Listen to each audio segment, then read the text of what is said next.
Heyo, Lo-Fi Senpai here, and fish is back on the menu.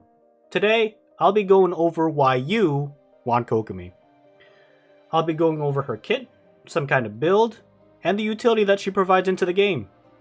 So if you are a bit newish to the game or haven't seen Kokomi too much, well, this is going to be a great video for you to watch so you can learn what she can really do. So, her talents. Her skill, Karage's Oath, places a stationary jellyfish that does AoE damage and healing per tick. Its healing scales off of Kokomi's HP and lasts 12 seconds with a cooldown of 20. Her burst, Nereid's Ascension, on cast deals hydro damage to nearby enemies and equips Kokomi with a ceremonial garment, which basically boosts all her damage and healing output. She's also able to heal party members off the field while dealing damage with normal or charged attacks. Interestingly enough, this burst also allows Kokomi to walk on water while it is active and lasts 10 seconds with a cooldown of 18. Tamanuya's casket states that if your jellyfish is splashing around and you cast your burst, the duration of that jellyfish resets. Song of Pearl states that while you are using your elemental burst, your damage increases based off your max HP, and your healing bonus increases by 15%. Princess of Watatsumi uses less stamina consumption for swimming as long as she's in your party. And the last one, Flawless Strategy. That's it. That's the crit meme. But you sacrifice that for a healing bonus, so not too bad. Now building her is pretty straightforward. I won't go into big detail about how to build her or what you should do. Instead, I will be giving you a general idea and what's the easiest way to build her so you can start using her. So first things first, she can't crit. You do not need crit rate, crit damage. Unless you want to try Crit Komi. Those builds exist. Pretty funny. But the set that you're going to want to look for is going to be the Ocean Hued set. It gives you 15% healing bonus if you have 2 pieces. If you have 4 pieces, when healing a character, it'll spawn a sea-dyed foam for about 3 seconds, adding up all the healing done, and then it will explode, dealing damage. Alternatively, another viable set that works is the Tenacity of Melilith. 2 pieces give you a nice 20% HP increase. And if you have 4 pieces, your elemental skill that hits enemies will increase the attack of all nearby party members by 20%, and increase the shield strength by 30% if you have any shielders. As for stat priority, you have several options. Again, we're ignoring crit rate, crit damage. HP percent for Goblet and Circlet will boost a majority of her talents and increase her overall healing. With Sands, you can shove more HP, or you can go into Energy Recharge for more uptime on her burst. As for some substats, HP percent again is going to be your bread and butter, but it wouldn't be bad if you got Energy Recharge or Elemental Mastery. Honestly, anything will work as long as it's not crit rate or crit damage. With that being said, if you farm, you will start getting all the crit rate, crit damage pieces.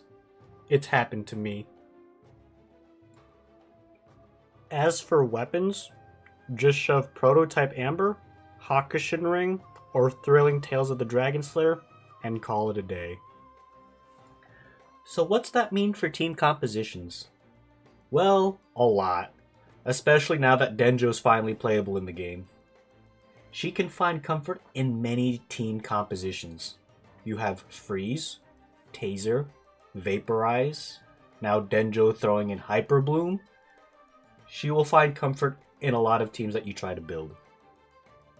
With this version of the game also, the Hydro team buff now instead boosts max HP of your characters by 25%.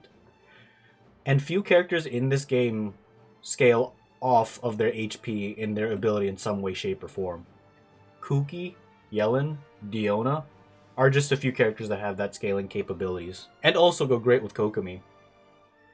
If you're an Abyss player trying to get that 36, she will be a great asset to you when trying to build teams.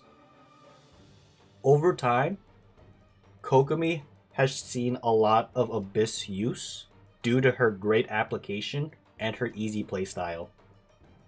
She's also capable of applying Hydro off-field. She may not be the best applicator, but by no means is she the worst. But again, easy. Some team comps you'll find with Kokomi are something like Denjo Traveler, Kole Shogun, Kokomi Fischl Beto Sucrose, Kokomi with Ganyu, Venti, and Ayaka. And recently what I've been doing is Kokomi, Shogun, Sucrose, and Kole. A lot of combinations to explore, and she's a lot of fun to play with. But what if you're not an Abyss player, or care to see big numbers, or care about team comps? It's a game. Your priority should be having fun. And good news, she's pretty fun. She has an easy playstyle to get into if you want to support. If you want a DPS, her bursts give you the tools to do just that. She will keep your team alive during open world exploration or events, or domains. If you have a lot of swimming segments that you'll be coming across, like in Inazuma, her passive allows you to swim just a little bit longer so you don't drown. I generally have her on my open world team exploration. It makes it so much easier to explore. Now the question becomes, do I pull?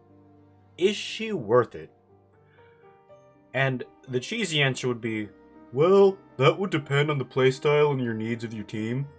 And yeah, that's true, but we can do better. Currently, right now, I don't think she's a very high priority pull. Now, what does that mean? I know that kind of sounds cheesy. But we have 2 new Hydro characters just around the corner in Nilou and Candice. And I want to see what Nilou can do. She looks very, very interesting to play. So for those who are free to play, I would suggest waiting a little bit until we get more news about the Hydro characters. But if you need a Hydro applicator that's easy to use and synergizes well with team compositions, and since Dendro reacts very well with Hydro, then by all means, pull. But if you already have, say, Mona who's good at application, might want to hold back. And again, just wait for more news. But, I mean, I pulled her because I like her design. She's quite fun to play. And I think that's just reason enough to pull her as is. But I hope this clarifies a few things. And if you have any more questions, feel free to throw them in the comment section below. Really would love to hear some feedback from you guys.